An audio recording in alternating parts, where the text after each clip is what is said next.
Welcome. I'm Barry Hollister, founder of Berkshire Harmony, and today's show is about the mission that we serve, which is really to encourage more people to grow, eat, and support the production of locally grown produce. Hence the inspiration for the name of the show, Grow More Closer to Home. Today we're in the gardens of Joan Gussow, who is the Professor Emeritus at Columbia University Teachers College. And she has been an inspiration to people for decades in terms of the advocacy of growing more food closer to home. Another exciting aspect about today's show is we're going to learn about the making of biochar and also introducing biochar into your garden. We have one of the foremost authorities on biochar with us today, Dr. Hugh McLaughlin, who is the Director of Research at Alterna Biocarbon. And it's going to be an exciting show, so stay tuned. Welcome back.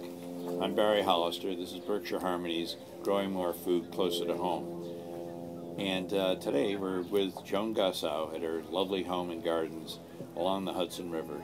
Joan is Professor Emeritus at Teachers College of Columbia University.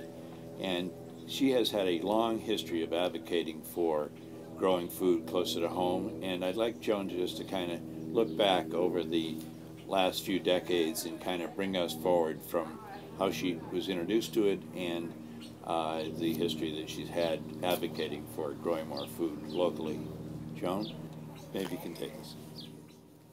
I actually came into the notion of local food in a very odd way. I was teaching a course which is sort of about the end of the world. It begins with limits to growth, and it goes through the whole issue of where we are as a species on this earth. And at the end of all the study I did for the course, I came to the conclusion that we were destroying agriculture around the world with our methods, and that the only way anyone would know what we were doing with the way we were eating was if they knew a farmer. I thought, well, how can they know a farmer? There aren't any farmers around. So I thought the only way you could know a farmer is if one was close to you.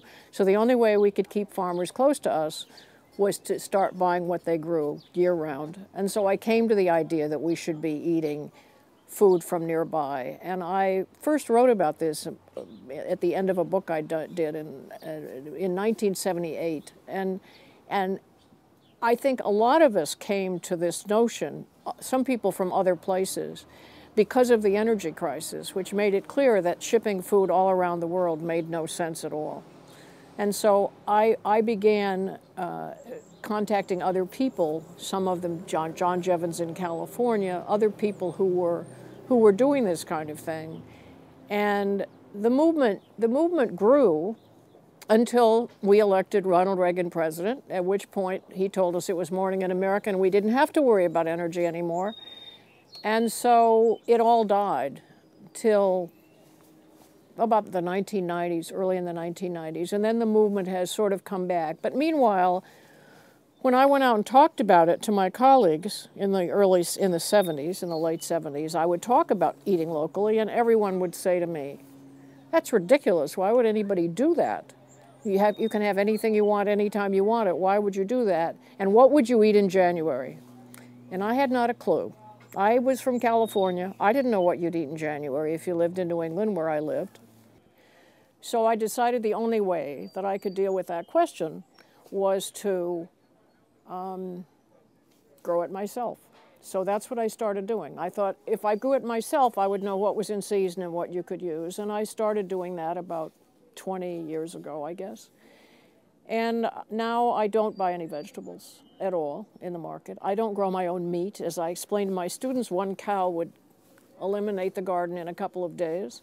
So I don't produce any meat and I don't produce any grains, but I do produce all my own vegetables, and I don't buy any even when it's tough sometimes. And so that's what my story is. And there's been an interesting story that's unfolded here since March 15th. Joan, tell us a little bit about it. Well, I must say it's been a rather shocking change in my life. I've had floods in this land for 15 years because it was a bathtub. It was the lowest thing around. And on the Ides of March, just before the Ides of March this year, actually the morning of the 14th, I woke up with the garden utterly, totally destroyed. All the beds torn up and tossed into the middle, and a foot of water in the yard. It had already gone down a foot. And I decided that to repeat what I'd done for 15 years was the definition of insanity. So I had a wonderful man who has built a wall for me in the yard and built the beds, and I called him up and I said, I have an emergency. And he came, and thinking I would probably blow up at him, he said, do you think we could get permission to come in from the north here where there's an empty lot and load in some dirt and fill in your yard? And I said, I think that's what we have to do.